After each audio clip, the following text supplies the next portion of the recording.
Hey there nation, and welcome to the show where we help you to play miniatures wargaming on a budget. It is I, Commander Cheapskate, and welcome to the episode of It Came From the Sump, our series dedicated to the Necromunda Community Event co-hosted by Dr. Drybrush and myself.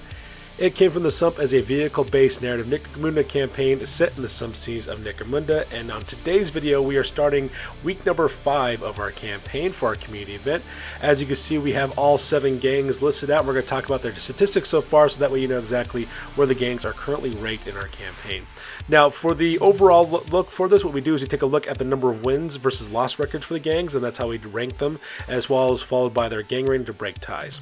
So in first place are the Sump Spiders, played by my little sister Shade. She's got 3 wins and 0 losses with a gang rating of 1,820 credits. And in second place are the Deep Ones, played by my friend Big Puka. He's got House Delac gang with 3 wins, 2 losses, as well as our gang rating of 2,395 points. In third place are the Wild 7 of the Venators, played by my little sister the Kiddo, with 2 wins, 2 losses, as well as a gang rating of 2,365 credits. In fourth place are the Velvet Pirateers, played by my friend Warlord Ace with his Van Sar gang. He's got 3 wins, 3 losses, as well as a gang rating of 2,340 points. In fifth place, we got the Everdamned, played by my friend Dark Lord Mac with 2 wins and 2 losses. He's also got a gang rating of 2,210 points there. The Rusty Nails are making up in 6th place with my gang, the Commander Cheapskate, with the Rusty Nails of the Outcasts, of the Slaver Outcasts, with 2 wins, 2 losses, as well as a gang rating of 2,100 points. And then finally, in last place are the Pale Horse Posse, played by my friend Iron Major, who's the guy who makes all the terrain you see on our videos. He's got 1 win, 2 losses, and a gang rating of 2,410 points. Now, as for our campaign triumphs for week number 5, right now the Deep Ones are actually in the lead with the most triumphs of any gang, actually. They're tied for Dominator with the Velvet Privateers of House Van Sar. But when it comes to Slaughter, they're also tied with the Pale Horse Posse with 16 kills as well as wrecked vehicles between them as well as House Orlok. As well as for the Creditor, though, however, the Pale Horse Posse is currently leading with 2,410 credits for their gang. When it comes to Warmonger, however, the Deep Ones are actually in the lead with 5 battles under their belt, followed by Power Broker with 23 reputation points. So of all the gangs, they actually have the most triumphs that's actually in the lead. They're tied for a couple of them, but this one actually might sway it, so we're going to see exactly how this is going to go. Because for this week, this is actually the downtime phase of our campaign, and on this channel, if you're brand new to our channel, every single time we do a downtime phase with our campaigns, we do multiplayer games, because it seems like a lot of fun and narratively is really cool, and that's what we're going to do exactly for this battle. And since we're on the subject of multiplayer games, this one is going to be a massively huge battle. This is going to be a 7-way battle fought between House Delac, Orlok, Spire Hunter Hunting Party, Outcast, Venators, Van Sar, as well as Corpse Grinder Cult. So all 7 of my friends and I are going to play in one massive Rolling Roads campaign, Rolling Roads scenario that's actually going to take place in the Sump, and it's a boat race across the Sump Sea. We'll talk about the scenario rules here in a second about it, but we have all 7 gangs represented on this tabletop. It was absolutely chaotic the way this game played out. It was intense. It took a long time to do it, but it was a lot of fun, and we had a blast playing it as well. And we hope you guys also enjoyed it too.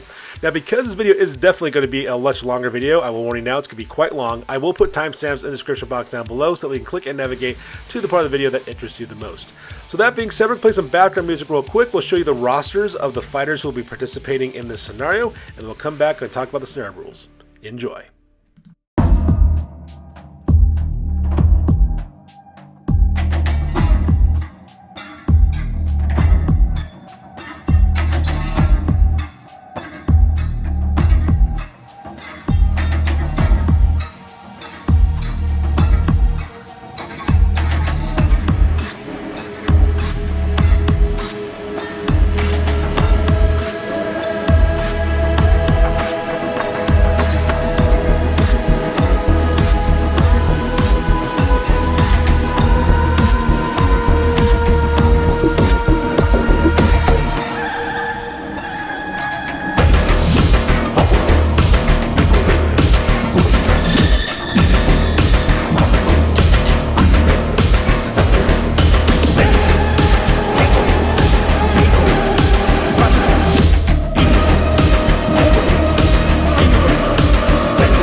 Ladies and gentlemen, boys and girls, dying times here.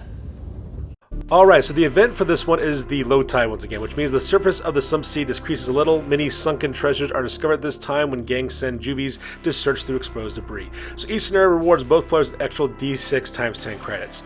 Now this scenario is actually a custom scenario that I created called Sump Tsunami. It's a rolling roads, quote-unquote, sump scenario. A massive sump tsunami is approaching to drown and destroy all in its path. All in the area must flee to the safety of Sump City in order to survive. The Sump Tsunami is approaching from the southern battlefield edge. Every end phase, all models and terrain will be moved 8 inches towards the tsunami. Any fighter or vehicle that is moved off the southern battlefield edge is removed from play and goes out of action. There are 7 gangs attempting to reach the relative safety of Sump City. 6 of the gangs have 1 vehicle and 1 fighter, and the outcasts have all 3 light vehicles, but no fighters as well. And the reason why that's the case is because for the crews on this one, you get to use all the vehicles in your gang's roster, plus 1 fighter of a player's choice if the vehicle can hold a passenger, and there are no bottle checks on this one. At the start of round 5, the outer walls of Sump City will appear from the northern edge of the battlefield, and the tsunami will continue to consume an extra 25% of the battlefield each turn from this point on. Any gang that is successful is getting 1 or more models into Sump City Harbor shares in the victory. Now the rewards for this one, you have 46 times 10 credits that's divided amongst all the survivors. Each participant earns 1 point of experience participating and additional D3 experience points for each survivor who manages to survive the scenario all the way to the end to Sump City. And of course, anybody who survives this game and makes it to to Sump City, they get an extra D3 reputation points as well. So with the scenario rules over with, let's go on and talk about deployments real quick.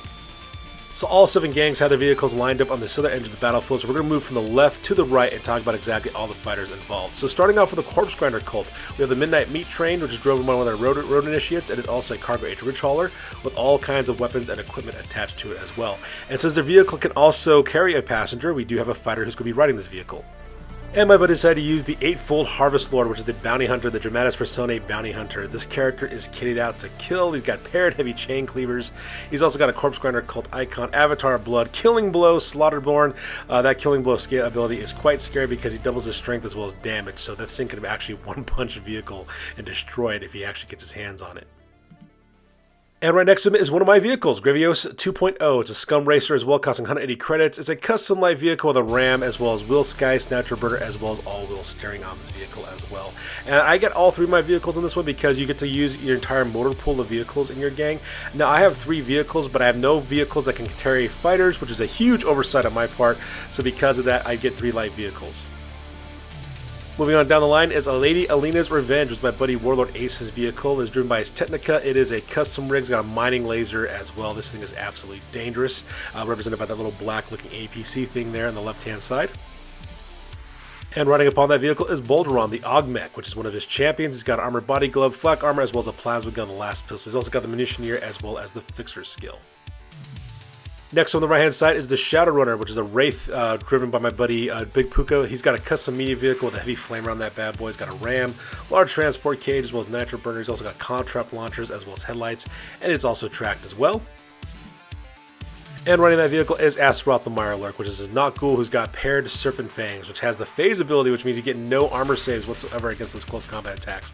Plus it's paired too, so this guy gets to dish out a lot of close combat attacks in close combat, so it's really, really dangerous.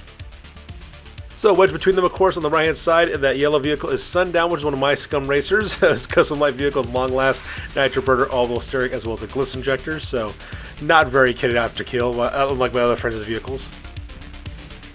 Now, continuing on the line, I did forget to make a slide for the glass coffin, which is one of the Venator vehicles. I do apologize for that. So that one's driven by my little sister, the Kiddo, and on board that vehicle as well as her fighter Doc, which is actually one of her squat Venator hunters.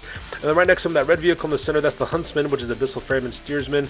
That's actually driven by my little sister Shade. That's from her Spire Hunter gang, and they have the Abyssal Ferryman driving that vehicle. And on board that vehicle is for real Denko Iron, which is a Malkodon Spire Hunter. That character has also got his Malkodon hunting rig with paired web incisors, paired Malkodon slashing calls. This guy is kid out to kill as well. To the right hand side is the Knight Rider, which is a Abyssal Ferryman Steersman. That's belonging to my buddy Iron Major for his gang as well. That thing's also got a ram as well as a mining laser. And riding that vehicle as well is Bellringer, his Road Sergeant. That guy's also got mesh armor, he's got an auto gun as well as a plasma pistol, he's got a servo claw, and he's also got King Hit and One Punch. This guy is definitely kid out for that One Punch Man style type of gaming. And finally, make up the far right-hand side is my vehicle, Blacklight. It's the last of my Scum Racers. It's got a custom light vehicle with grenade launcher with frag and crack grenades. It's got a gliss injector, natural burner, as well as all-wheel steering. And that pretty much makes it deployment for this battle report. So with that being said, we go to talk directly to the top of turn number 1, and we roll for initiative to see which of us will be going first. Alright, so that takes us directly to the top of turn number 1. We roll for initiative, and the order for this one is going to start with the Venators, followed by Orlok, followed by the Spire Hunter party, followed by the Corpse Grinder cults. After them comes the Vansar, after them comes the Outcast, and then finally the Delak will be the very last guys to go. So like I said, this is going to be a very long battle report with all these different activations going on. So with that being said, let's go ahead and talk about the Venators, my little sister, the kiddo. So for the very first activation, the kid decides to activate Doc, which is her Ironhead squat hunter that's armed with an Ironhead auto gun.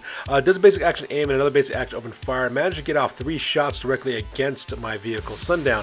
Now normally I would not be really worried about this against vehicle attacks, but I am driving a light vehicle, so because it only has a side toughness of 3 versus a strength of 3 attack, which means he only needs a 4 up in order to wound, so that part was intimidating. And I realized that taking light vehicles might have not been the best strategic choice for my game style for this campaign. Well, anyways, luckily for me though, the kiddo failed her wound roll. She managed to hit me 3 times, but unfortunately she couldn't roll a single 4 up if her life depended on it, so because of that, my vehicle is perfectly fine.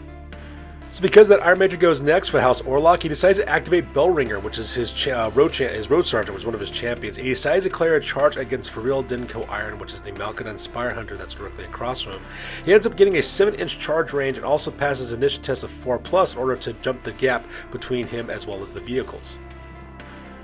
Manages to make that leap no problem, goes directly into Faril Dinko Iron, and so because of that, the Road Sergeant is now staring down the lethal Spire Hunter, and Iron Major decides to activate his 1-punch ability, which means he only gets 1 attack, but he's striking at weapon skill 4+, and that thing is absolutely dangerous. So, Bellringer only gets 1 attack against Faril Dinko Iron, but with the 1-punch big name, he actually strikes at strength 8 with 2 damage as well as no armor saves whatsoever. So, if he does manage to land this blow against Faril Dinko Iron, he's going to wound this guy no problem. He is striking at a 4+ for weapon skill, so he needs a 4+ in order to hit. And he does manage to land that blow directly against Faril Dinko Iron, so he's striking at strength 8 versus a toughness of 3, so because of that, he's only getting a 2+ in order to wound, so the only thing that Bellringer doesn't have to do is roll the 1, he managed to wound this guy.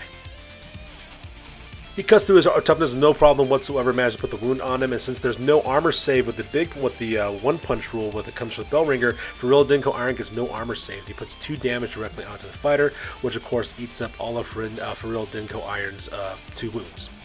So because of that, Faril Dinko Iron goes crashing to the ground with that injury that he sustained, and because it's part of a charge, he does finish him off with a coup de grace, puts a 32 on him, which is convalescence. So because of that, the Faril Dinko Iron, the Malkadan, will no longer be able to participate in this battle report, and he goes automatically into recovery. At the same time, netting some really good experience points for Bellringer.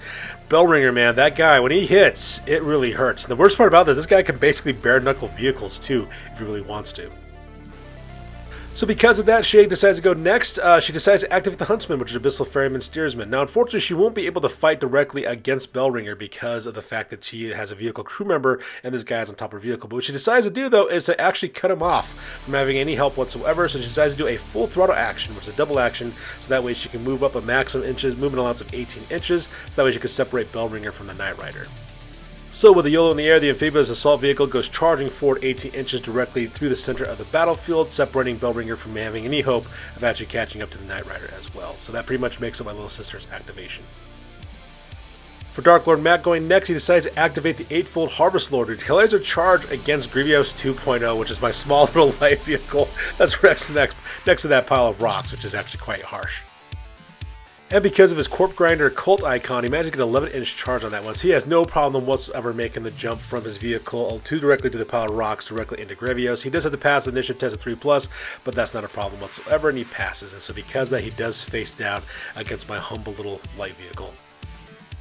So, the 8-Force Harvest Lord is targeting Grievous 2.0, and he's striking with Parrot Heavy Butcher's Chain Cleavers, which gives him +1 to hit as well. Not like the guy needs help to get that, but he got +1 to hit. He's also got Strength 6, my striking at -2 AP and 2 damage with the Parrot trait and the Sever trait on top of that. He's going to get 10 attacks total with those Heavy Butcher's Chain Cleavers, and with a weapon skill 2+, the only thing he has to do is not roll a 1, and he'll manage to hit my vehicle no problem. So in the end, he managed to get 8 hits in total off on Grievous, which is absolutely horrible. He's striking at strength 3 versus my toughness of 2. And the reason why is because I forgot that Grievous also suffers some body damage to his vehicle, so because he's only toughness of 2.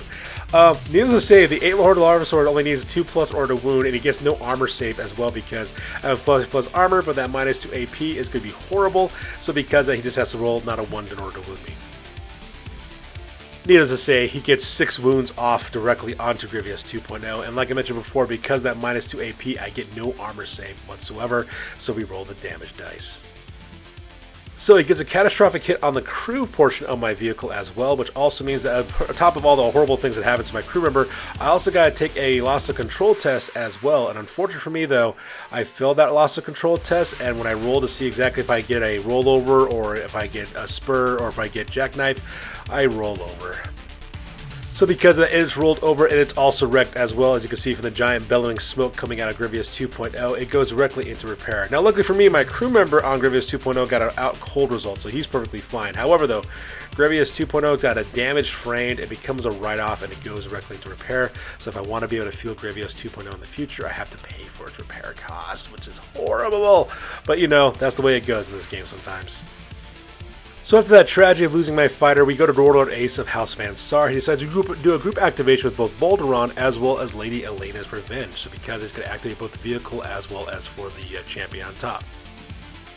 So the first thing he decides to activate is Lady Elena's Revenge, which is of course his Technica who's driving his custom rig. He decides to do a move action to move his maximum move allowance 8 inches forward and kind of turn slightly so that way he can face off against the Huntsman. And he decides to do another basic action, which is a move and shoot basic action, which means he moves up 4 inches and he also opens fire with his mining laser directly at the Huntsman, which is the Spire Hunter custom rig. Now the mining laser of course is striking at strength 9 with -3 AP as well as 3 damage, and because the vehicle is driven by a Technica, he's got a BS of 3+ with Ballistic skill, so because he only needs a 3+ in order to hit against the Huntsman. Warlord Ace has no problem whatsoever landing that shot against the Huntsman as well, so he is striking at strength 9 versus a side toughness of 8 for the Huntsman, so because he does need a 3+ in order to wound. And of course he wounds no problem, and with that -3 AP, what ends up happening is that the custom rig from the Huntsman doesn't get an armor save whatsoever, so because of that we go directly to the damage dice. So the Huntsman suffers a catastrophic hit to the body as well, which also means it loses one of its weapons. When they roll to see which weapon was going to be lost, it ended up being the long last, so because of that this vehicle no longer has access to that vehicle's weapon. At the same time, the crew also has to take a handling test, and unfortunately for my friend, my little sister Shade, she does fail her handling test, so because of the vehicle does have to see exactly what ends up happening to it. So she rolls a handling dice, and unfortunately she got a rollover. And the crazy part is this thing goes backwards 1 inch, which means this thing's going to flip directly onto its top, which is absolutely insane. Not to mention that happened, but bell ringer's also on the vehicle as well. So because of that, the vehicle does flip over as well. Now for the crew does go into convalescence, which means they also are out for their next battle report. But since it's the last game before the downtime, he's going to be perfectly fine anyways. However, though, the Huntsman does suffer a loss of power lasting damage to the vehicle, which means now it loses 1 inch to its moving allowance as well. Now as for Bellringer, however, though, he does actually manage to pass his initiative test, so because of that, he lands perfectly fine on his feet into the sump. So with Lady Elena's Revenge being activated and her activation over with, we go directly to Balderon the Ogmech, which is the champion who's next left over. He decides he's going to open fire with his plasma gun directly into the 8-fold Harvest Lord, who just got done shredding apart my light vehicle Grievous 2.0. So he's going to open fire against the 8-fold Harvest Lord with a plasma gun set on the low setting. He gets +2 to hit because of the short range modifier. Not that he needs it because he's got a ballistic skill 2+, but he's got a strength of 5 with -1 AP, 2 damage with rapid fire 1, and scarce on that setting. And with the ballistic skill 2+, like I said, all he needs to do is not roll a 1, and he'll manage to hit the 8-fold Harvest Lord with that plasma gun of his. Managed to get 2 shots off directly onto the 8-fold Harvest Lord as well. And he's striking at strength 5 versus the 8-fold Harvest Lord's toughness of 4, which would be that Balderon he get 3+ in order to wound against him. And he managed to wound both times as well. Now with the -1 AP from the blast from the plasma gun, the armor save for the 8-fold Harvest Lord is raised to a 6+ in order to save. Unfortunately for Dark Lord Mac, though, he fails both of his armor saves against the 2 shots with the plasma gun, and so because of that he does suffer 4 damage. And to make things even better for Balduran as it puts the 8-foot Harvest Lord out of action, so because that the Harvest Lord will no longer be participating in this battle port. At the same time, he also managed to give himself some really good experience points, and he's also got the bragging rights because he's able to put the 8-foot Harvest Lord out of action as well, which is actually quite good for him. I forgot to mention this earlier in the video, in the earlier parts of the slide, but Balduran did pass his willpower test in order to open fire against him. He is Vansar after all, and Vansar has some pretty decent willpower scores, so no harm, no foul there. So we go to the Outcast, which is my activation. I decided to activate Blacklight. And the reason why I decided to do that is because I see a golden opportunity to run over Bellringer from House Orlok and manage to get myself some juicy experience points. So I decided to do a double movement in order to make up the maximum allowance of moving forward 16 inches so that way I can go directly into Bellringer. So as you can see for my first move, I managed to skirt around the Knight Rider, and then I managed to turn and go directly into Bellringer because my plan is to run that poor guy over so that way I can take him out of action. He does have an initiative test of 4+, so if he rolls a 4 or higher, he is able to dodge my attack. Unfortunately for Iron Major though, he does fail his initiative test, so because that Bellringer is being engaged with my ramming speed. I'm striking at strength 7 minus 2 AP as well as 2 damage, so I do have a strength of 7 versus Bellringer's toughness of 3, so because I only need a 2+ in order to wound against him. Do manage to land that wound as well with that minus 2 AP. Unfortunately, Bellringer does not get an armor save, so because that managed to put 2 wounds directly onto that champion. And unfortunately for Bellringer, he does get put out of action. Not only do I manage to put him out of action, however, though, for his lasting injury, though, he got out cold, so he actually managed to survive no problem whatsoever. So, unfortunately for me, I don't manage to put any lasting injuries directly onto the champion, but I do manage to get myself some really good experience points for Blacklight, which is really cool. So, Big Puka with his gang, the Deep Ones of House Dalak, decided to go next. So, Big Puka decided to do a group activation with Astaroth the Mirelurk, which is one of his champions, who also activates the Shadow Runner, which is his custom vehicle as well. And because he's so close directly towards the Shadow Runner, so close directly towards Lady Alina's Revenge, he decides to fire all weapons action against Lady Alina's Revenge, opening fire with his Heavy Flamer with that template attack against the custom rig. Now, the Heavy Flamer is striking at strength 5 minus 2 AP as well as 1 damage. It also has Blaze on top of it as well. Now, the Heavy Flamer, of course, is going to have a very hard time wounding against the vehicles. He only got a strength of 5 versus toughness of 8. So because he does need to have a 5 plus in order to wound.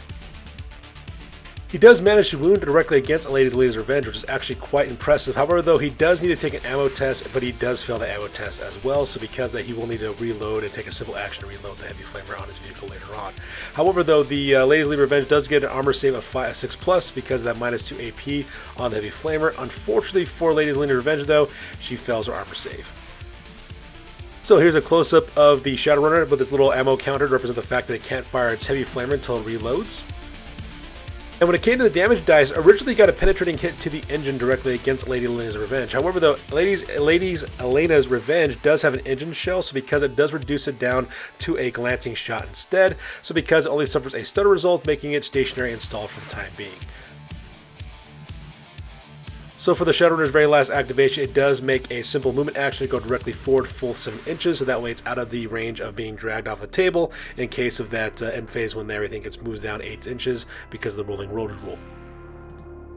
So with the Shadow Runner's activation over with, my buddy Big Puka decides to activate his champion, Astaroth the Mirelurk, who decides to declare a charge directly against Balduran, which is the other Augmech on the other vehicle across from him.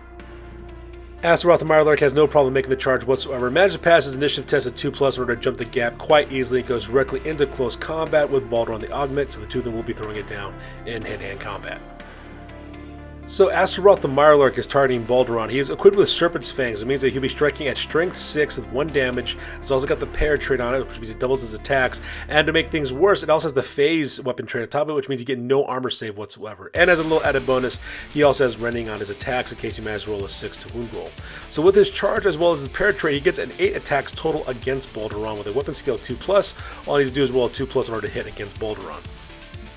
In the end, Astaroth the Mirelurk is able to get 6 attacks off directly onto Balduran. He is striking at strength 3 versus Balduran's toughness of 3, so because of that strength 6 against toughness 3 ends up being a 2+ in order to wound. Needless to say, he gets 5 wounds directly onto Balduran as well, and Balduran gets no armor saves whatsoever because of that phase weapon trait from the Serpent's Claws, so because of that we go directly to the damage dice. Needless to say, Astaroth the Mirelurk has no problem putting an out-of-action result directly onto Balduran, gave him a hand injury as well, so because that Balduran will go into recovery and he loses -1 to his weapon skills, so it drops it by 1 point, so that part was quite rough. So before we move on with the rest of the activations of turn number 1, I just want to give you an overhead shot of the entirety of the battlefield so that we can see exactly how things are progressing as time goes on. We got 2 wrecked vehicles so far. Everyone is still pretty much on the starting line, and they got to move up 8 inches at least away from the southern edge, because otherwise if they fall off the southern edge, they get consumed by the Sump Tsunami. If you also notice too in this battle report, I did not put the mini-map on this battle report, and the reason why is just because there's just too much going on, and it's really hard to kind of track it all in the little mini-map, so I decided to do it this way just to make things a little bit easier for myself as well as for others. So with that, we move on to the kiddo. The kiddo decides to activate the glass coffin, so it goes back to her, which is her custom vehicle that she has, and she does decide to do a fire all weapons basic action against Blacklight, which is my poor little custom vehicle that's right in front of it as well. So as you can see this picture, there's Blacklight right there in the upper right hand corner of the screen. She's firing a couple of weapons at it. She's got both a long last as well as a grenade launcher with a crack grenade. So she's going to start with the long last first.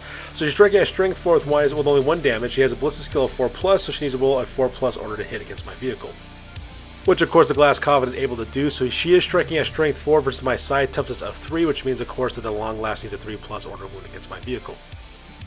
She gets a wound no problem, so because I do have an armor save of 5+, unfortunately for me though, I failed my 5+ armor save on my light vehicle, so because of that we go directly to the damage dice. And luckily for me, I actually got it pretty easy on that one. I got a glancing hit to the drive, so because it ended up being a tank slapper result, which basically means I need to take a loss of control test, I do manage to pass my control test, so because of that, my vehicle is perfectly fine at this point. What is not fine, however, is the grenade launcher firing a crack grenade directly against the black light. So he's striking at strength 6 -2 AP as well as 2 damage. Once again, the glass coffin does have a ballistic skill 4+, so because of that, my little sister the kid needs to roll a 4+ order to hit my vehicle. Managed to get a hit no problem whatsoever, but she does fail her ammo test, so that part is quite rough. So because of that, the glass coffin will not be able to reload another crack grenade until it actually passes the ammo test, so that part's quite nice. What is not so nice, however, though, is that crack grenade is striking at strength 6 against my side toughness of 3, so because of that, the kid needs to roll a 2+ order wound against me. And needless to say, she managed to win against me without any problems whatsoever. I do not get an armor save because of that -2 AP on my vehicle, so because of that, we go directly to the damage dice. But before we do that though, here's a little close-up of the little ammo counter directly onto the glass coffin, representing the fact that it's out of ammo for its grenade launcher. So she'll have to roll a 6 up in order to reload that grenade launcher with crack grenades if she wants to fire some more.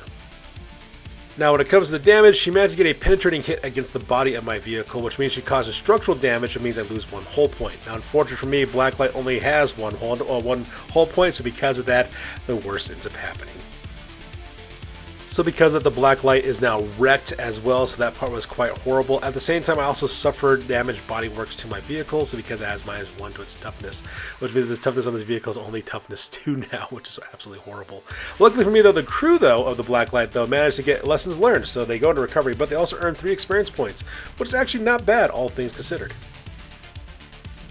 So to finish up the kiddo's very last of her activation, she decides to move up forward to her maximum allowance of 7 inches, so that way she's just kind of out of range of being dragged off the edge of the table in case of the Sump Tsunami managed to catch up to her at the end phase. As you can probably imagine, the second half of turn number 1 is actually quite tame in comparison. Everyone realizes that they're dangerously close to the edge of the table. They got to move out of the way unless they want to get sucked into the giant Sump Tsunami that's coming at the end of the turn. So because that, Iron Mage decides to activate the Knight Rider. He does a move as well as a maneuver action in order to avoid the terrain in front of it so that we can get as far away from the southern table edge as possible. When it's all said and done, he's just barely skirting by that little fuel tank right there in the center right of the battlefield, so he's kind of hugging the right-hand edge, trying to make his way directly up to the top of the table so that he doesn't get consumed by the Sump Tsunami.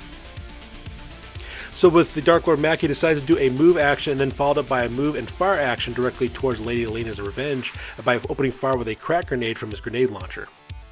Unfortunately for Dark Lord Mac though, he does miss his shot, and to make things worse, he does have to take an ammo test for his crack grenade, but he managed to pass the ammo test by rolling a perfect 6. So because of that, he does pass the ammo test, but he misses, and he finishes up the rest of his activation, trying to move away from the southern edge of the table as quickly as possible. And the very last activation goes to me with my last vehicle, Sundown, in which case I decided to do double movements in order to try to escape the southern table edge so that I don't fall off the edge of the map. And with some careful maneuvering, I managed to skirt out between both the Midnight Meat Train as well as Lady Lena's Revenge, so that way I don't fall off the edge of the map as well. And with that takes us directly to the end of turn number 1. As you can see, all the terrain as well as all the vehicles have been shifted down 8 inches towards the southern edge to represent the rolling road. So as you can see, we're all pretty much relatively in line with one another, and the reason why is because during the first turn we all try to take each other out of action as quickly as possible. As you can see ahead of us, the terrain is also shifted down 8 inches. We also have a sniper's tower popping on the right hand side there, as well as a crow's nest there on the left hand side. So new terrain is being added to the tabletop as the rolling road is coming down. So that being said, we go directly to the top of turn number 2, and all my friends and I roll off for initiative to see which of us has priority. So with that, we go directly to the top of turn number 2, and for priority on this one is starting off with me with my Outcast gang, followed by Van Sar, then Delak, then Venators, then Orlox, and finally ending with the Corpse Grinder cults. If you notice as well, the Spire Hunters are no longer on the tabletop because they got eliminated during turn number 1. So that being said, let's go directly to my very first activation. So for my very first activation, I realized real quick that my vehicle is completely outclassed by all the big boys around me. Unfortunately, by taking my light vehicle, I really overestimated what a light vehicle can do in this campaign setting. So I decided I'm not going to stick around. I'm going to try to evade and try to survive all the way to the end. So I decided to activate Sundown by doing a full throttle action, which is a double movement, which means I move forward 24 inches in order to try to escape everyone around me. And as you can see, I do exactly that, rocking up 24 inches forward right between the ruined building as well as the water tank, trying to make my way directly to the end of the table. So that way I'm out of the charge range and as well as a lot of weapon ranges for my enemies. Just because whatever hits I take, I cannot survive, so I'm trying to evade them so that way I can make it directly to the end of the scenario. So for the next activation is Warlord Ace. He decides to activate Lady Lee's Avenger because his champion is no longer on the tabletop. The first thing he has to do, of course, is a test for Blaze. So because he does have to take a Blaze test. He actually passes Blaze test no problem, also managed to pass his cool test of the 5+, so because the vehicle kind of moves up forward. He decides to do a move and then a move and shoot action directly towards Sundown. So because he does manage to move forward, basically opens fire with his mining laser directly at Sundown, but luckily for me though, he misses his shot, so my vehicle is completely fine. At the same time, as you can see, Astaroth the Mirelurk is basically hitching a ride on a Lady's Revenge, making their way directly to the top of the table. So with that, we go directly to Big Puka with his activation. He decides to activate Masteroth the Mirelurk, but instead of actually attacking the vehicle itself, he decides he's actually going to bail on the vehicle and get back directly onto his own vehicle with the Shadow Runner. And as you can see from the series of movements, he decides to jump off of the Lady's Revenge onto that little rock island right next to him, then from there board directly onto the Shadow Runner, so that way he's back on his own vehicle without having to worry about having anything happen to his character, and still being able to group activate his vehicle as well later on. From there, the kiddo then decides to go next. She decides to activate the glass coffin, doing a move and shoot action directly against Sundown, that's just really right across from me, so that part is quite insane. So the kiddo moves up half her movement distance directly towards Sundown, does open fire with her long last directly against my vehicle. She does manage to hit against me, but luckily for me though, I do manage to pass my armor save, so because of that, my vehicle is perfectly fine. She then finishes activation by moving up her maximum moon allowance to 7 inches, so that way she's out of the end table edge on the southern part of the table, so that way she doesn't get consumed by the Sump Tsunami. Going back to my friend Iron Major, he decides to activate the Night Rider, decides to do a full throttle action, moving up 21 inches directly forward, so that way he's no longer being, sucked into the back of this Sump Tsunami as well. So as you can see in this photo, the Night Rider just kind of rockets along the right-hand side of the battlefield, trying to evade any kind of terrain at the same time, avoiding being sucked in by the Sump Tsunami, so that way his vehicle can make it to the end of the scenario. So with that, we go directly to the Corpse Grinder cults, and Dark Lord Mac decides to activate the Midnight Meat Train. He decides to declare a ramming action against Lady Alina's Revenge as well. So because he rolls his D6 in order to add that to his moon allowance, ends up getting a 10-inch charge distance with the ramming action directly to the side of Lady Alina's Revenge. And as you can see in this photo, he decides to move up 10 inches and goes directly into the side of Lady's Revenge, causing a head-on collision directly to the side portion of the vehicle. And of course, we got an hour roll to see exactly what kind of damage takes place. So because of his 10-inch head-on ram charge, he gets a Strength 9 minus 3 AP, 3 damage attack directly against Lady Alina's Revenge. He is striking at Strength 9 versus the side toughness of 8, which basically means he has to roll a 3+ in order to wound against Lady Alina's Revenge. The Cargo H Ridge Hauler has no problem putting a wound directly onto Lady Alina's Revenge. Unfortunately, with that minus 3 AP from that ramming action, Lady Alina's Revenge does not get any armor save whatsoever, so because of that, we go directly to the damage dice. So the damage dice are roll, and because that Lady Alina's Revenge suffers a catastrophic hit to the engine, but Lady Alina's Revenge does have an engine shell, so because of that, instead of actually having any catastrophic damage takes place, it automatically becomes a glancing hit instead.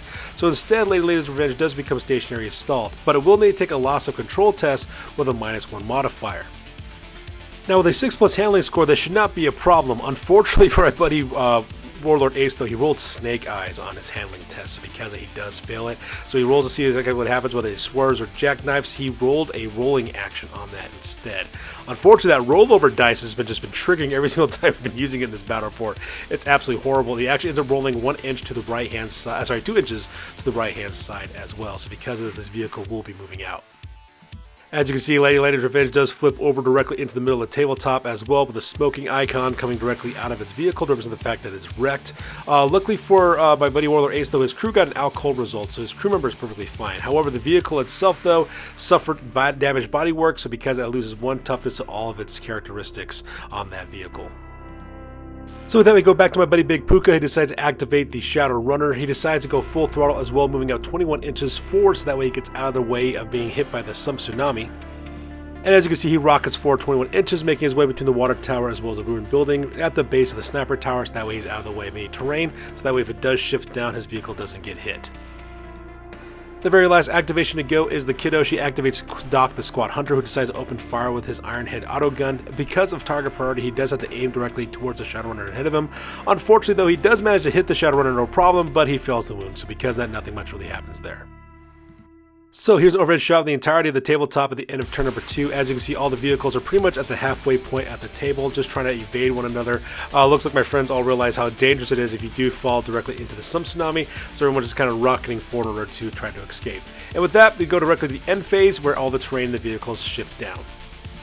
Alright, so that takes us directly to the end of turn number 2. As you can see, all the terrain as well as all the vehicles have been shifted down 8 inches directly towards the southern edge of the tabletop. As you can see, pretty much everyone's still kind of very much alive. No one's kind of fall off the edge, but some more terrain pieces have piled up on the tabletop. As you can see on the top left-hand side, we have the billboard. On the far right-hand side, too, we have also the tower from one of the MCI Chemical Work buildings, and they're kind of popping up at the end of the tabletop as well. So that being said, we go directly to the top of turn number 3, and my friends and I roll off for initiative to see which of us has priority. Alright, so that takes us directly to the top of turn number 3, and the order of activation this time around starts with me, my Outcast, which is all kinds of awesome, followed by the Venators, third is the Orlocks, fourth is the Corpse Grinder Cults, and Delac is the very last one to activate for this turn. So that being said, we go directly to the top of turn number 3 for the Outcasts. So I only have one vehicle left on the tabletop, which is Sundown, so I decided to activate that vehicle by doing double movements directly towards the northern tabletop. Once again, my plan is just to run and try to survive being shot at by all the vehicles that are on my 6. So as you can see in this close-up, I do 16-inch movement directly towards the northern part of the tabletop, trying to use the billboard, the ruined office building, as well as the crow's nest to kind of protect me from being shot at by the vehicles that are trailing behind me. So the Kiddo activates next with the glass coffin. She decides to do double movements forward in order to try to avoid being sucked into the Sump Tsunami that's trailing behind us. As you can see, she does like a move action in order to move out of the way, getting between the office building as well as the water tower that's right next to her on the right-hand side. And Iron Mage decides to do exactly the same thing on the far right-hand side of the tabletop, activating the Knight Rider and doing a move action, so that way his Orlock vehicle is still in the fight as well. As you can see, he kind of steers his custom rig around the ruined buildings as well as the MCI Chemical Work Tower, so that way he can make his way directly to the end of the table as well. So while everyone's trying to escape the hell that's following them with that Sump Tsunami, in true Corpse Grinder Cult faction, Dark Lord Mac decides, you know what, forget this running stuff, I'm going to do a ramming action. He decides to declare ramming action directly against the glass coffin, which is directly in front of him. So he rolls his d6, managing to get a 12-inch movement forward directly into a head-on collision to the left-hand side of the glass coffin. So because it's going to have a ramming action directly into it, at the same time, it's also going to cause the glass coffin to impact with the water tank tower on the right-hand side too. So they're going to have a direct contact with that terrain piece, causing another impact hit. So Dark Lord Mac, of course, with that 12-inch ramming action, gets a Strength 10 attack with minus 4 AP as well as 4 damage directly onto the glass coffin as well. So with a Strength of 10 versus a side toughness of 8, ends up being a 3+ order wound against the glass coffin. Needless to say, the Midnight Meat Train managed to get that wound off no problem, and because of the minus 4 AP, the glass coffin does not get any kind of armor save against it, so that part is kind of horrible as well. So with the damage dice, the glass coffin does suffer a catastrophic hit to the body, but the vehicle of the glass coffin, because of all the endless innovation special rules that the kid has been getting this whole campaign, she does have a blade of armor on the custom rig, so because it converts a catastrophic hit to a glancing hit instead, which becomes a crew shaking ability, which means the vehicle just basically is stationary installed. So for those of you guys who are playing in vehicles and are using vehicles in your campaigns, upgrades like a blade of armor, engine shells, redundant drive systems, these things are invaluable because in case you take any kind of hit that's not like a penetrating penetrating hit or a catastrophic hit, it ends up being a glancing hit instead for the first result. So it's a good way to keep your vehicles alive and not really causing any problems. However, though, you do have to worry about the terrain piece hitting them, of course, and it's hitting them at strength 4 with -4, strength 10 with -4 AP, 4 damage as well. Unfortunately for the kiddo, though, she does suffer wounds directly onto the glass coffin, ends up being a catastrophic hit to the body. So while the first one was actually kind of made into a glancing hit because of the blade of armor, it does nothing for the second hit, unfortunately. So because one of her weapons is destroyed, so because her long last can't be used anymore, she also loses 1 point to her hull points as well, and she also has to take a loss of control test on a 7+. But luckily for the kiddo, though, she does manage to pass that no problem. So in spite of all the chaos, the glass coffin is perfectly fine. Now, it's only got 4 out of 5 hull points left, but let's be serious here. It's still very much survivable. Now, unfortunately, it did lose his long last because of that, because it got hit by that terrain piece, but they still have a grenade launcher. The only problem they got to worry about, though, is they got to get a 6-up ammo save in order to get that grenade launcher to work again. So, continue the theme of using bumper cars, my buddy Big Pooh decides to do a group activation with Astaroth the Mirelurk as well as the Shadow Runner. The very first vehicle that actually gets activated first is the Shadow Runner, and the Shadow Runner decides to do a ramming action directly against the Knight Rider, which is right in front of it. So Big Pooh rolls a d6 in order to figure out the charge distance on this vehicle, ends up with a 9-inch wound allowance going directly into the side of the Knight Rider, which means he'll be striking at strength 8. So they would be striking at strength 8 with -2 AP as well as 2 damage due to that 9-inch ramming action, and with a strength of 8 versus a side toughness of 8, the Shadow Rider is going to roll a 4+ in order to wound against the Knight Rider. So he does manage to wound the Knight Rider, and the Knight Rider actually gets an armor save of 6+. Unfortunately for my buddy Arlen Major, though, he does fail the armor save on that one, so because it does put damage directly on the Knight Rider, so because of it, we go directly to the damage dice. When it's all said and done, the damage on this is a penetrating hit to the body, which causes structural damage to the vehicle. The vehicle does lose 1 hull point on top of it, and they also take a handling test for the Knight Rider.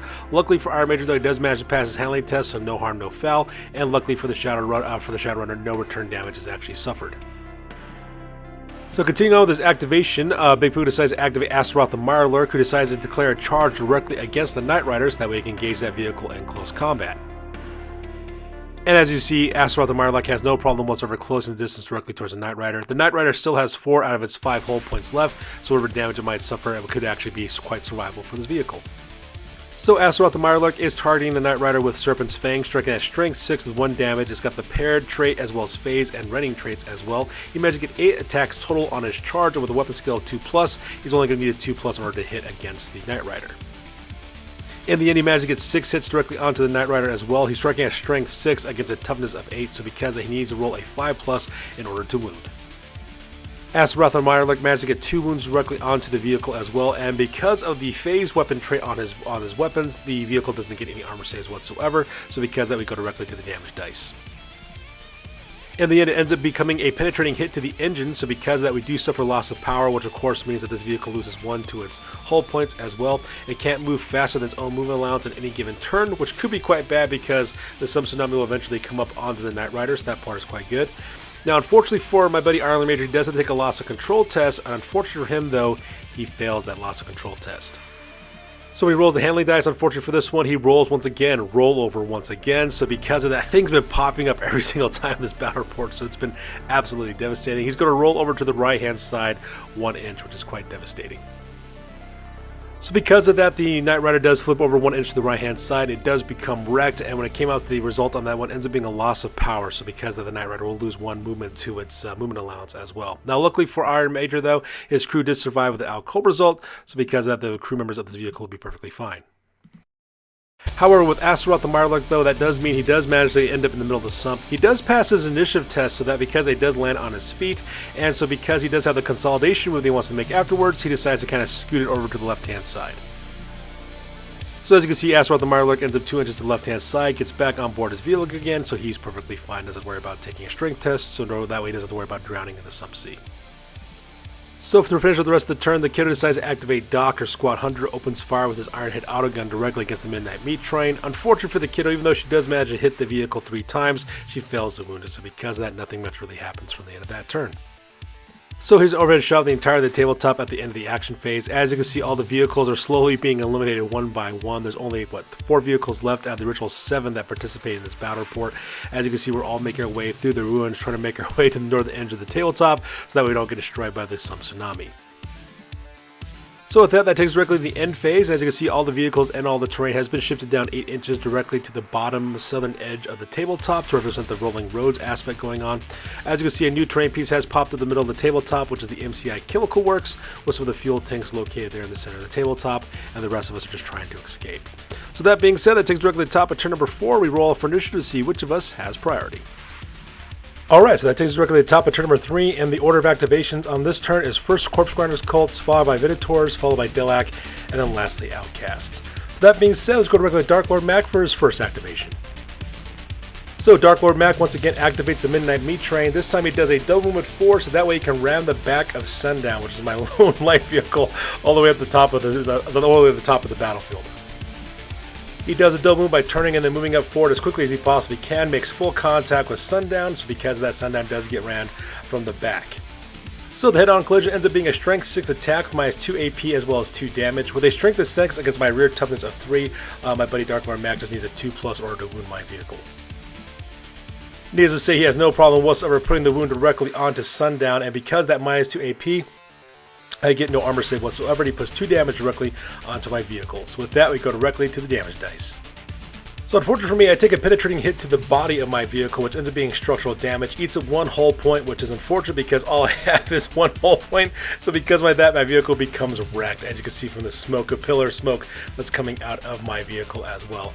Luckily for me, my crew got convalescent, so they go into recovery, which is not a big deal because of the downtime phase anyways, so he's going to make a full recovery, no problem. And unfortunately for my vehicle, for lasting damage, I got unreliable, which means I have a 1 in 6 chance of not being able to participate in the battle because my vehicle just simply doesn't work. So with me being eliminated out of the competition, my little sister Kayla goes next. She activates the glass coffin. The first thing she does, she takes a simple action for an ammo roll for her grenade launcher. And as crazy as it may sound, she actually passes by getting a 6 up. So just like that, her grenade launcher is now being activated. It can be active. And then she takes a basic action to open fire directly onto the Midnight Meat Train. As you can see, the Midnight Meat Train is basically directly at her 11 o'clock, so she's within the front arc of her fire, so she's going to open fire with a crack grenade from her grenade launcher directly into the back of the Midnight Meat Train. So the grenade launcher firing crack grenades go strike at strength 6 minus 2 AP as well as 2 damage. She has a ballistic skill of 4+ on her pilot for her vehicle, so all she needs to do is roll a 4+ order to hit. She manages to score a hit directly against the back of the Midnight Meat Train, so she's striking at strength 6 versus a rear toughness of 8, so because of that she will need a 5+ in order to wound. And she rolls a perfect 6 in order to get that wound off, so because of that, the Midnight Meat Train does have a 5+ armor save because of the minus 2 AP from the grenade launcher, and unfortunately for my buddy Dark Lord Mac, he fails his armor save. So with that, we go directly to the damage dice on this one. Rolls a penetrating shot to the drive, ending being a blowout results. Because of that, the Midnight Meat Train does lose 1 hull point. At the same time, he does have to take a handling test. Unfortunately for my buddy Dark Lord Mac, though, he fails his handling test because he needs a roll for loss of control. And once again, the evil rollover pops up on our dice on this one, which is absolutely insane. Ends up rolling over 1 inch to the right-hand side, so because of that, the Midnight Meat Train is going to be pretty much out of commission. So as you can see, the Midnight Meat Train is now totally wrecked right next to the crow's nest with that pillar of smoke billowing out of its engine compartment as well. It also suffers an out cold result for the crew, so the crew is perfectly fine, but for the lasting damage on the vehicle, it gets damaged bodywork, which means it loses 1 point to its toughness for all of its toughness characteristics. So now that the Corpse Grinder cults as well as the Outcasts are no longer participating in the game, the next activation goes directly to Big Puka, and Puka once again does a group activation with Astaroth the Mirelurk as well as the Shadow Runner. And the Shadowrunner, of course, does dual movements forward, going directly towards the northern part of the battlefield, so that way it doesn't have to worry about being dragged directly into the Sump Tsunami, which is on the very bottom of the tabletop.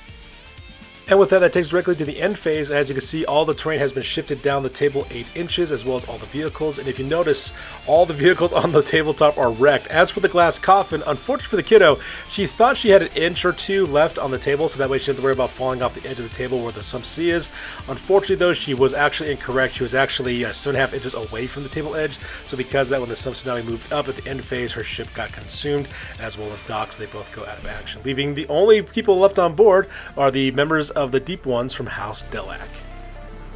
And with that, that takes us directly to the end of the game with a victory for House Delac. So out of all 7 gangs that tried to outrace the Sump Tsunami, House Delac alone manages to survive against this ordeal. And just like that, the game is now over. All the gangs now go directly into downtime, where they get 250 credits added to them, so that way they can use that to kind of bolster their ranks. And then that takes us directly to the second half of the campaign.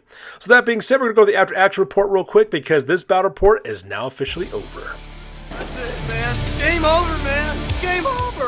Alright, so now it's time for the after action report. This is the part of the battle report we talk about what went well, what went poorly, and what we can learn for the next time that we do battle. This is the after action report for a community event, battle report number 15. This is a Sump Sea Tsunami scenario, and unfortunately the Sump Spiders were the very first gang to be eliminated. So let's talk about exactly what happens to the Spire hunting party and what they did during their downtime. Now for the injuries, Farillo Dinko Iron did suffer convalescence, but since the down phase, he's going to be perfectly fine. The Huntsman, however, which is their ferryman rig hand, with the steersman with their custom rig, however, it did suffer low power, so because they have -1 to their movement characteristic. Now for their advancements, Farillo Dinko Iron leveled up to level 1, and he decided to use his experience points to give his strength characteristic from a 2 to a 3, and also increasing his credit value by 30 credits as well. Now there is no territory for this game because they are a Spire hunting party as well. So because of that, they don't generate any income, but they do get 250 credits during downtime, and they spent those 250 credits to recruit a brand new Cynthian Spire hunter named Rarn Kaladar Ranlo. This is the brand new Spire hunter that's available to Spire hunting parties that was available in Book 4 of the Ranthus session, Spire Primus. So they have a brand new character that's in their group now. He's got the Medusian projectors, he's got the claws. Very deadly character. Now they don't have any reputation, but they do have terror levels, but unfortunately for this gang, because they lost the battle report, they don't get to generate any more terror for themselves. The new record now is at 3 wins and 1 loss, and the new gang rate now is at 2,105 points. Up next is the Velvet Rioters of House Van Sar. This is my buddy Warlord Ace's gang. For his injuries, Balduran suffered a hand injury, so because they do lose 1 point to his weapon skill, so he's now weapon skill 5+, and Lady Lena's Revenge also suffered damaged bodywork, so it's -1 to its toughness for their custom rig. Now for advancements, no member of this gang advanced at this time, but from their territories, from the settlement, they earned 1 point reputation, and they recruited a brand new tech named Tycho, and they also increased 60 credits from that territory. For their Promethean cache, they still provides 3 sets of incendiary charges, and from their workshop, they earned 30 credits, as well as their ammo jack. Now for their Needle Waste territory though, they actually lost it to the Deep Ones, and that's because House Daylight got to choose 1 territory that they gained from winning this scenario, and also from anybody that they beat. And since the Needle Waste is a House Daylight exclusive territory, my buddy Big Pooka decided to claim that one. Now for the trading post, they got 90 credits from their territories, 20 credits from Balduran's fixture skill, 200 credits from the stash, as well as 250 credits from downtime, giving a brand new total of 560 credits in total. With those 560 credits, they recruited Helicon, which is a Arachno rig for 380 credits. He's got twin-linked heavy last carbines, as well as heavy carapace armor, plasma gun, rad gun, as well as 2 servo arms. They also sold the gang's entire set of flak armor for 50 credits, so all their flak armor is now gone, and instead, my buddy Warlord Ace decided to spend 150 credits for 10 sets of flesh armor for the entire gang, so now those guys are all armor save 4 up, which is quite scary. He also spent 60 credits for a hotshot last gun with an infra sight, as well as a last pistol for Tycho, and also spent 25 credits for an infra sight for Jax, spending up all of his credits. Now for reputation, they got 1 point reputation from their territories, which brings their grand total reputation to 11 points in total. The new record now is at 2 wins and 3 losses, and the new gang rank now is at 2,740 points. Up next is the Pale Horse Posse of House Orlok, played by my buddy Iron Major. For his injuries, Bellringer got an out cold result, so his Road Sergeant makes a full recovery with no problems. And the Knight Rider, which is his custom rig, actually got a loss of power result for its damage, so because it has -1 to its movement characteristics. Now for advancements, Bellringer did level up to level 1, adding +1 to his weapon skill, so now he's weapon skill 3+, which makes sense so that way he can take full advantage of that King hit as well as 1-punch skills that he has. He also increases credit value by 20 credits as well. Now from their territories, they only have the 1, which is the settlement. They get 1 point reputation for their settlement, as well as manage to drum up 30 credits. Now in the trading post, they got 30 credits from their territories, and when combined with 90 credits from their stash and 250 credits from the downtime, they end up with 370 credits in total. With those 370 credits, they spent 305 credits for a Lugger, which is a cargo servitor, for 305 credits. This guy's got light carapace armor, as well as a servitor close combat weapon. He's packing a heavy bolter with a mono sight. He's also got the weapons platform and ammo hopper special rules, makes his character extremely deadly. He also bought a set of demo charges for Bellringer, so that way he can also throw that explosive device towards anybody. At the same time, also purchased a telescopic sight for Tulok, which is his specialist who's got the combo weapon with a bolt gun as well as a melta gun. From his reputation, he earns 1 point of reputation from his territories, bringing his grand total reputation total to 11. His new record now is at 1 win and 3 losses, and Iron Major's new gang ranking now is at 2,715 points. Up next is my gang, the Rusty Nels, the Slaver Guild Outcast gang. Let's talk about exactly what happened to my gang real quick. So first of all, I lost all 3 of my vehicles. Blacklight got a lessons learned, as well as damaged bodywork, so he lost 1 point to his toughness, but he got 3 experience points. Gravios 2.0 got a write-off because it got a bent frame, and then lastly Sundown got the unreliable damage on it as well. Now for advancements, Blacklight, my vehicle, actually leveled to level 2, earning +1 to its Ballista skill and +1 to its cool characteristic, giving a grand total of 30 credits and an increase to its value cost. Now for my territory from my settlement, I got 1 point reputation as well as 40 credits. And at the same time, I still have my Sludge Sea, so I have 3 sets of choke gas grenades, and I also got my Fighting Pit, so I still have my 2 Hive Scum that I could recruit at the time. Now for my trading posts, I got 40 credits from my territories, 250 credits from downtime, giving me a grand total of 290 credits in total. With those 290 credits, I decided to recruit Verdict Kedron, which is Dr. Drybrush's Dramatis Personae bounty hunter. In fact, if you guys want to, you can take a look at Dr. Drybrush's channel. He actually talks about this character quite a bit and some of the things that he can do as well. He's got a movement characteristic 4 up, 3+ weapon skill, 4+ explosive skill, 3 strength, 4 toughness, 3 wounds, 5 initiative. He's also got 2 attacks.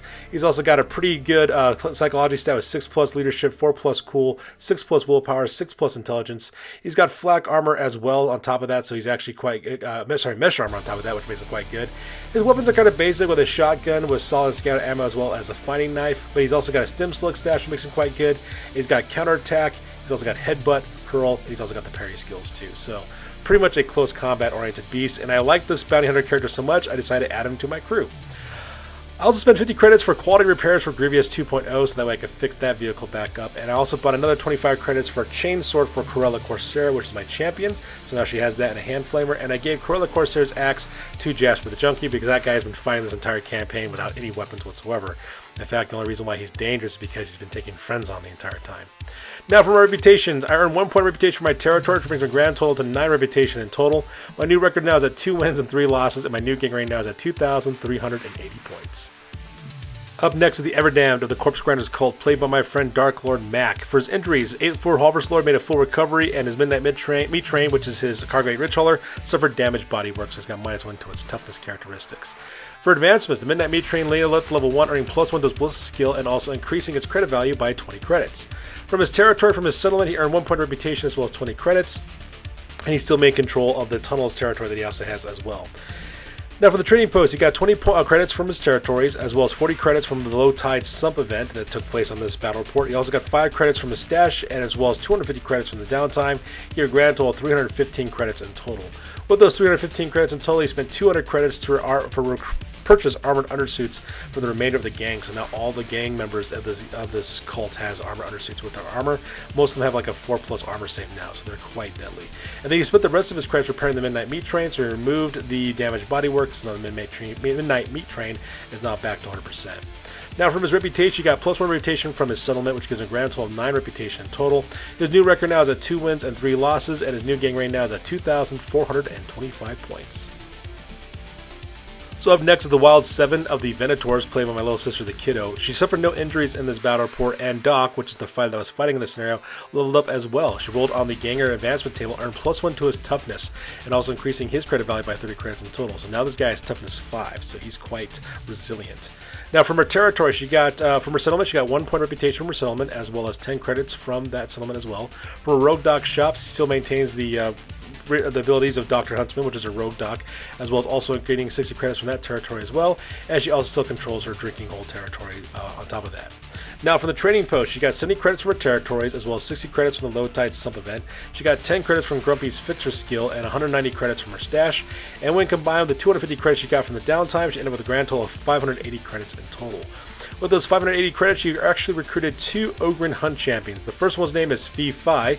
He costs 270 credits in total. He's got mesh armor as well as a chain glaive, also packing a combat pistol with a stub gun and hand flamer, and he's got the infiltrate skill as well.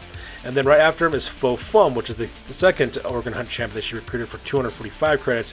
He's packing mesh armor as well as a power maul. He's also got a combat pistol with a stub gun as well as a hand flamer for 75 credits. At the same time, she also purchased infra sights for both Rouse and Ryan, which are her 2 Ratling Hunters who got hotshot last guns, so now they can see in the dark. And she also got, through the Endless Innovation special rule from Grumpy, which is her Abyssal Frame and Skipper, she got an engine shell for free for the glass coffin, so that vehicle is even more resilient now. Now from reputation, she got +1 reputation from her territories, giving a grand total of 11 points in total. Her new record now is at 2 wins and 3 losses, and her new gang rank now is at 2,830 credits. And last of all, we have House Delac, the Deep Ones, who actually end up winning this scenario, led by my buddy Big Puka. When it comes to his injuries, he suffered no injuries whatsoever. For advancements, Astaroth the Mirelurk leveled to level 3, earning +1 to his cool characteristic, and he also rolled on the agility skill table and ended up getting the Spring Up skill, which means if he passes initiative tests, he escapes pinning. This increases credit value by 30 credits in total. The Shadow Runner also leveled up to level 1, learning the T-Bone skill and also increasing its credit value by 20 credits in value as well.